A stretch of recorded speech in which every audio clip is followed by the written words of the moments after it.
ಎಲ್ಲ ಸರಿ ಇದೆ ಅಂತ ಹೇಳಿದ್ಮೇಲೆ ನಂಗೆ ಸಿಟ್ಟು ತಪ್ಪು ಬಂತು. ಅದಕ್ಕಾಗಿ ನಾನು ಹೇಳಿದೆ, ಡೋಂಗ್ರಿ ಅಂದರೆ ಎಲ್ಲಿ, ಅಚುವೆ ಅಂದರೆ ಎಲ್ಲಿ ಅಂತ ಕೇಳಿದೆ ಅವರು. ಅವ್ರು ಕರೆಕ್ಟ್ ಆನ್ಸರ್ ಕೊಟ್ಟರು. ಅದ್ರ ಬಗ್ಗೆ ತಪ್ಪಂತ ನಾನು ಹೇಳೋದು. ಈ ಆಲ್ಸೋ ನ್ಯೂ ಕಮರ್ ಇರ್ಬೋದು, ಅದಾಗಿ ಅವರು ಸ್ಟಡಿ ಮಾಡೋದಕ್ಕೆ ಟ್ರೈ ಮಾಡುತ್ತೆ. ಅವರು ಹಿರಿಯ ಆಫೀಸಲ್ಲಿ ರಿಪೋರ್ಟ್ ಕೊಟ್ಟಿರ್ತಾರೆ. ಮತ್ತು ಈಸಿ ಹಾರಾಟ ಆಗಲಿಕ್ಕೆ ಒಂದು ಒಳ್ಳೆ ಆಗ್ತದೆ. ನಮ್ಮಲ್ಲಿ ಪ್ರಾಬ್ಲಮ್ ಇಲ್ಲ ಅಂತ ಹೇಳಿದ್ರೆ ಆದರೆ ಅವ್ರಿಗೆ ಗೊತ್ತಿಲ್ಲ, ನಾವು ತಲೆ ಓಡ್ತಿದ್ದೇವೆ. ಅರ್ಥ ಆಯ್ತಲ್ಲ, ನಮಗೆಲ್ಲ ಗೊತ್ತಿದೆ ನಮ್ಮ ಕ್ಷೇತ್ರದಲ್ಲಿ ಇದೇನು ಆಗಬೇಕು, ಕ್ಷೇತ್ರದ ಎಲ್ಲ ಕೆಲಸಗಳನ್ನ ಮಾಡುವಂಥ ಒಂದು ದೇವರು ಆಶೀರ್ವಾದ ಕೊಟ್ಟಿದ್ದಾರೆ. ನಾನು ಅದನ್ನು ಮಾಡ್ತೇನೆ. ಅದಕ್ಕೆ ನನಗೆ ಬೇರೆ ಏನು ನನ್ನ ಪರ್ಸನಲ್ ವಿಷಯ. ಈಗ ಸಚಿವ ಸಂಪುಟ ವಿಸ್ತರಣೆ ಉತ್ತರ ಕನ್ನಡ ಜಿಲ್ಲೆಗೆ ಯಾವುದು ದೇವಸ್ಥಾನ ನೀಡಬೇಕು ಒಂದಿಷ್ಟು ಅಸಮಾಧಾನ ಇದೆ. ಜನರಲ್ಲೂ ಕೂಡ ಪ್ರಶ್ನೆ ಮಾಡ್ತಿರೋದು. ಅಲ್ಲ ಕೊಟ್ಟಿದ್ರಲ್ಲ, ಬಂಟಾಳು ಉದ್ಯೋಗ ಬದಲಾವಣೆ. ಈಗ ಮೊನ್ನೆ ಅವರು ಇವರೇ ಹೇಳಿದ್ರು, ನಮ್ಮ ಇವರು ಉಸ್ತುವಾರಿ ಸಚಿವರು ಹೇಳಿದರು, ಯಾರಿಗಾದರೂ ಪ್ರಾಬ್ಲಮ್ ಆದರೆ ನಾನು ಬಿಡ್ತೀನಿ. ಹಾಗೆ ಅವರು ಬಿಟ್ಟಿರ್ಬೋದು, ಹಂಗೇನು ಪ್ರಶ್ನೆ ಇಲ್ಲ. ಅವರು ಒಂದು 3 ವರ್ಷ ಮಾಡಿದ್ದಾರೆ. ಜಿಲ್ಲೆಗೆ ಒಬ್ಬರಿಗೆ ಕೊಡಬೇಕು ಅಂತ, ಜಿಲ್ಲೆಗೆ ಒಬ್ರಿಗೆ ಕೊಡಬೇಕಂತ ಹೇಳ್ಕೊಂಡು ಜಿಲ್ಲೆಯಲ್ಲಿ ನಾವು ಅದೇ ಹೇಳಿದೆ, ನಮ್ಮ ಜಿಲ್ಲೆಯಲ್ಲಿ ಉತ್ತರ ಕನ್ನಡ ಜಿಲ್ಲೆಯಲ್ಲಿ ನಾವು ಒಟ್ಟಿಗೆ ಇಲ್ಲ. ಅದಕ್ಕೆ ಒಂದು ಮನುಷ್ಯ ಒಂದು ಓಲ್ಡ್ ಇದಿದೆ, ಏನಂತ ಹೇಳಿದ್ರೆ, ಮೀನು ಕೊಟ್ಟರೆ ಅಡ್ಡಿಲ್ಲ, ಮೀನಿನ ಕೊಂಡ ಹೇಳಬಾರ್ದು ಅಂತ ಹೇಳ್ಕೊಂಡು. ಆ ಕೊಂಡದಲ್ಲಿ ಹೋದರೆ ಆ ಕೊಂಡದಿಂದ ವಾಪಸ್ ಬರೋದಿಲ್ಲ ಅವರು. ಮೀನು ಬರ್ತದೆ, ಹಿಡಿದ್ರೆ ತಿಂದುಬಿಡ್ತಾರೆ. ಹೀಗಾಗ್ತದೆ. ಆದರೂ ಕೂಡ ತಾವು ಕೂಡ ಆಕಾಂಕ್ಷೆ ಇದೆ ಸರ್, ಸಚಿವ ಸ್ಥಾನ ಹಲವಾರು ಬಾರಿ ಹೇಳ್ಕೊಂಡಿದ್ದೆ, ತಮಗೂ ಅವಕಾಶ. ನಾನು ಅಷ್ಟೇ ಹೇಳಿದ್ದೇನೆ. ಏನು ಗೊತ್ತುಂಟ, ನಾನು ನಿಮ್ಮದು ಒಂದೇ ಮಾತು ಹೇಳಿದ್ದೇನೆ. ನನಗೆ ಮಾನ್ಯ ಡಿ ಕೆ ಶಿ ಅವರು ಹೇಳಿದ್ರು ಒಂದು ಮಾತು, 2.5 ವರ್ಷ ನಮ್ಮದು ಆಗ್ತದೆ, ಆವಾಗ 2.5 ವರ್ಷ ಆದಮೇಲೆ ನಿಮಗೆ ಕೊಡ್ತೀವಿ ಅಂತ ಹೇಳಿದ್ರು. ಫಸ್ಟ್ ನನಗೆ ಹೇಳಿದ್ರು ನೀ ಬಾ ಅಂತ ಹೇಳ್ಕೊಂಡು. ಅದಕ್ಕೇನು ಬೇಜಾರಾಗಿದೆ, ನಾವು ಹೋದೆ. ಆಮೇಲೆ ಹೇಳಿದ್ರು ಇಲ್ಲ, ಫಿಷರ್ಮೆನ್ನಿಗೆ ಫಸ್ಟ್ ಆದ್ಯತೆ ಕೊಡುವಂತ. ಅಡ್ಡಿಲ್ಲ ಸರ್ ಅಂತ. ಆಮೇಲೆ ನನಗೆ ಅವರು 2ನೇ ಸಲ ನಾನು ಕೇಳಿದೆ. ಅವ್ರು ಹೇಳಿದ್ರು ಸತೀಶ್ ಪ್ರಾಬ್ಲಮ್ ಇದೆ, ಆಗೋದಿಲ್ಲ, ಟೆನ್ಷನ್ ಆಗುವ, ನೀ ಸಿ ಎಮ್ ಮತ್ತು ನಾ ಸಿ ಎಮ್ ಇಬ್ಬರು ಸೇಮ್ ಅಂತ ಕೇಳಿದ್ರು. ನಾನು ಅದೇ ಅವ್ರಿಗೆ ಹೇಳಿದೆ. ನಾನು ಅದನ್ನೇ ತಿಳ್ಕೊಂಡು ಇವತ್ತು ನಿಮ್ಮ ಒಟ್ಟಿಗೆ ಇದ್ದೀನಿ, ಮತ್ತು ನಿಮ್ಮ ಒಟ್ಟಿಗೆ ಸದಾ ಇರ್ತೀನಿ. ಮತ್ತು ನನ್ನೊಂದು ಬೇರೆ ಯಾವುದೂ ಆಸೆ ಇಲ್ಲ. ಬಟ್ ನನ್ನ ಕ್ಷೇತ್ರಕ್ಕೆ ಬೇಕಾಗುವಂಥ ಕೆಲಸ ಅಂತ. ಅದಕ್ಕೂ ನಿನ್ನೇನೂ ಸಂಜೆ ಒಂದು ಮಾತು ಕೇಳಿದೆ, ಏನು ನಿನಗೆ ಏನು ಕೆಲಸ ಆಗುತ್ತೆ ನಾನು ಮಾಡಿಕೊಡ್ತೀನಪ್ಪ, ನೀನಿಲ್ಲ, ಇವಾಗ ಮೈ ರೈಟ್ ಪರ್ಸನ್ ಅಂತ ಹೇಳಿದೆ. ಆಶೀರ್ವಾದ ಮಾಡಿ. ಆ ಕಡೆ ಬೇಸರ ಆದ ಕಾರಣಕ್ಕಾಗಿ ಮಕ್ಕಳಾದ್ರೂ ಕ್ಯಾನ್ಸಲ್ ಆಗಿರ್ಬೋದು ಸರ್. ಅಂದರೆ 2.5 ವರ್ಷ ಅವರಿಗೆ 2 ವರ್ಷ ನಿಮ್ಗಂತ ಇದು ಮಾಡಿ ಇಲ್ಲಪ್ಪ, ಹಾಗೆ ಸತೀಶ್ ಎಲ್ಲರೂ ಬೇಜಾರು ಮಾಡ್ಕೊಳ್ಬೋದು ಅಂತ. ಅದಕ್ಕೆಲ್ಲ ನಾನು ಇವತ್ತು ಹೇಳಿದೆ, ಐ ಆಮ್ ನಾಟ್ ಅ ಮೂಟ ಶಾಪ್.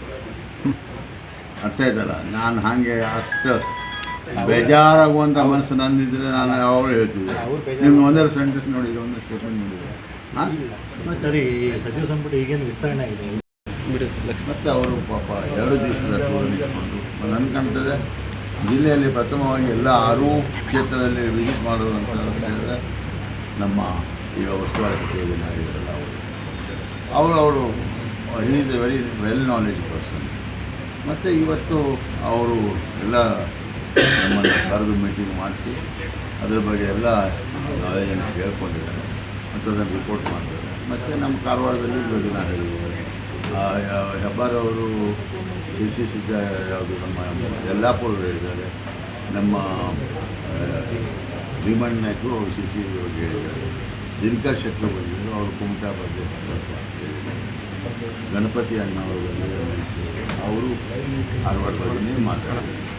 ಇದರ ಬಗ್ಗೆ ನಾವು ಮಾಹಿತಿಯನ್ನು ಕೊಟ್ಟಿದ್ದೀವಿ. ಬಟ್ ನಾವು ಈ ಕೆಲಸವನ್ನು ಖಂಡಿತವಾಗಿ ಯಾವುದೇ, ನಾನು ಒಂದೇ ಹೇಳ್ತೇನೆ, ನನಗೆ ಸಿ ಎಮ್ ಅವರಿಂದ ಇವರು ಕೆಲಸ ಮಾಡಿಕೊಳ್ಳುವಂಥ ತಾಕತ್ತಿಲ್ಲ, ಅದು ಖಂಡಿತ ಕೆಲಸ ಆಗ್ತದೆ. ಈಗ ನೋಡಿ, ಮೊನ್ನೆ ಲೋಕೋಪಯೋಗಿ ಇಲಾಖೆ ಸಚಿವರು ನಾನು ಹೇಳಿದೆ, ನನಗೆ ಒಂದು ಬ್ರಿಡ್ಜು ಆಗಲಿಲ್ಲ ಅಂತ.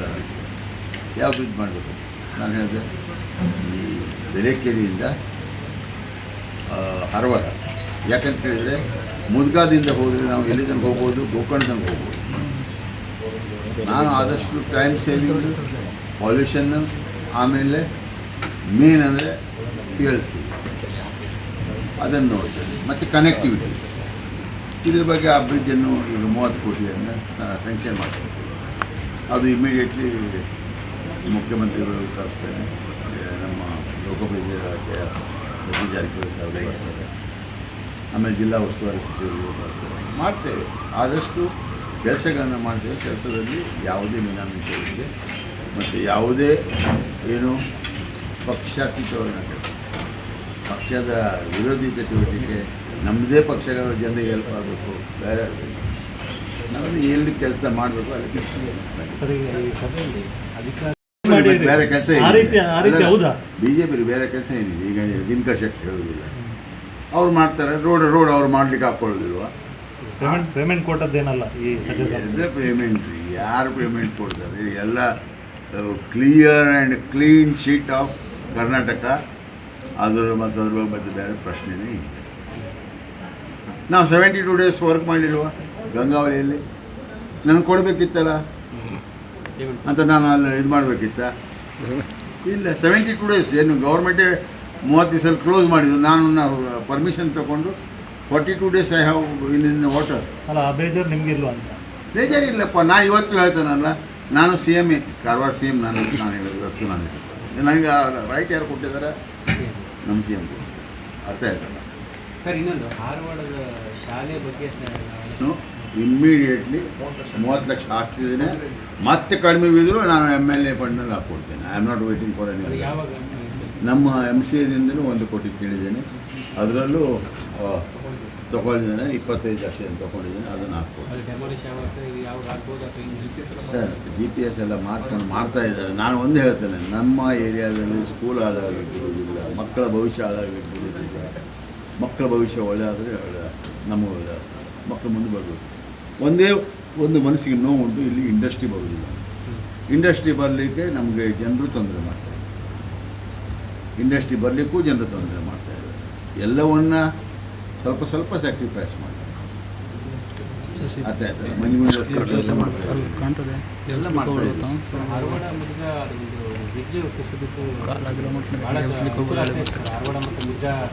ಅನುಕೂಲ ಆಗ್ತಿತ್ತು. ನಿರಾಶ್ರಿತ ಕಾಲೇಜ್ ಸಂಪರ್ಕ ಮಾಡಲಿಕ್ಕೆ ಅದು ಲಾಸ್ಟ್ ಟೈಮ್ ಮಾಡಿದ್ದು ಬಿದ್ದೋಗಿದೆ. ಜನರಿಗೆ ಡಿಸ್ಕೌಂಟ್ ಆಗಿದೆ, ಅಲ್ಲಿ ಕಾಂಟ್ರಾಕ್ಟ್ ಎಲ್ಲ ಅದನ್ನು ತಗೋದು ಎಸ್ಟಿಮೇಟ್ ಮಾಡಿ. ಹಿಂದೆ ಹೇಳಿದಾಗ ಕೂಡ ಹಿಂದೆ ಕಾಂಕ್ರೀಟ್ ರೋಡೇನೋ 65 ಲಕ್ಷ ಮಾಡಿದ್ದಾರೆ, ಬಟ್ ಅದು ಇನ್ಕ್ಲೂಡಿಂಗ್ ಬ್ರಿಡ್ಜ್ ಸೇರ್ಕೊಳ್ಳೋದ್ರೆ ಮಾಡಿರಲಿಲ್ಲ. ಅಲ್ಲ, ಅದೇ ಮೊದಲೇ ನಮ್ಮ ಗ್ರಾಮ ನಮ್ಮ ರಸ್ತೆಯಲ್ಲಿ ಆ ಒಂದು ಸ್ಕೀಮ್ ಇತ್ತು. ಇಮಿಡಿಯೇಟ್ಲಿ ಒಂದು ರಸ್ತೆಗೆ ಒಂದು ಎಂಡಿಂಗ್ ಇದ್ದರೆ ಬ್ರಿಡ್ಜ್ ಅವರು ಬೇರೆ ಅಕೌಂಟಲ್ಲಿ ಫ್ರೀಯಾಗಿ ನಮಗೆ ಮಾಡ್ತಾರೆ. ಈ ಸಲ ಅದನ್ನು ತೆಗೆದಿದ್ದಾರೆ. ಅದಕ್ಕಾಗಿ ನಾವು ಫೇಲ್ ಆಯಿತು. ಅದನ್ನು ಬೇರೆ ರೋಡನ್ನು ಮಾಡ್ತೀವಿ. ಬಿಸಿ ರೋಡಲ್ಲಿ 50 ಲಕ್ಷ. ನಾನು ಒಂದೇ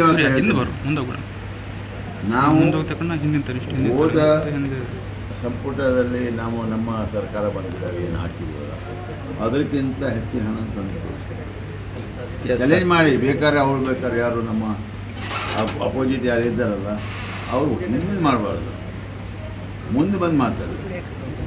ಅವ್ರು ಹಿಂಗೆ ಕೂತ್ಕೋದಾಗ ನಾನು ಹಿಂಗೆ ಕೂತ್ಕೋದು. ಅಲ್ಲಿ ಆಫೀಸರ್ ಇರಬೇಕು, ಪೇಪರ್ ತೆಗೀಬೇಕು. ಅರ್ಥ ಆಯ್ತಲ್ಲ? ಸುಮ್ಮನೆ ನಂದು 30 ಎಕರೆ ಇದೆ, 50 ಎಕರೆ ಇದೆ, ಏನಿದೆ ಅರ್ಥ? ಅಲ್ಲಿ ಫುಟ್ಪಾತ್ನಲ್ಲಿ ಆಗ್ತದೆ, ಇಲ್ಲಿ ಫುಟ್ಪಾತ್ನಲ್ಲಿ ಇರಬಾರ್ದು. ಆ ಫುಟ್ಪಾತ್ ಬೇರೆ, ನ್ಯಾಷನಲ್ ಹೈವೇ ಫುಟ್ಪಾತ್. ಮೊನ್ನೆ ನಾನು ನಿಮಗೂ ಎಲ್ಲರಿಗೂ ಗೊತ್ತಿದೆ, ನಾನು ಅಲ್ಲಿ ಡಿವೈಡರ್ ಕ್ಯಾನ್ಸಲ್ ಮಾಡಿಸಿದ್ದೆ. ಯಾಕೆ ಮಾಡಿಸಿದೆ ಹೇಳಿ? ಇವತ್ತು ಆ ಡಿವೈಡರ್ ಇದ್ದರೆ ಏನಾಗ್ತದೆ ಪರಿಸ್ಥಿತಿ? ಹಾಂ, ಕೈಗಾಲ ಗಾಡಿ ಮೊನ್ನೆ ಬಂದಿತ್ತಲ್ಲ ದೊಡ್ಡ ಮಷೀನು, ಎಲ್ಲ ಎಲೆಕ್ಟ್ರಿಸಿಟಿ ಎಲ್ಲ ತೆಗಿಬೇಕು. ಮುಂದಿನ ತರ್ಕ, ಮುಂದಿನ ವಿಷಯ, ಮುಂದಿನ ಜ್ಞಾನ ಇಟ್ಕೊಂಡ್ರೆ ಮಾತ್ರ ಸಾಧ್ಯ. ಇಲ್ಲಿ ಬರುವಾಗ ಸಣ್ಣ ಮಕ್ಕಳಿಗೆ ತೊಗೊಂಡ್ಬಂದು ಸಣ್ಣ ಶಾಲೆ ಕಳಿಸಿದಂಗೆ ನಾನು I am not uneducated, I am educated. Yes sir, thank you.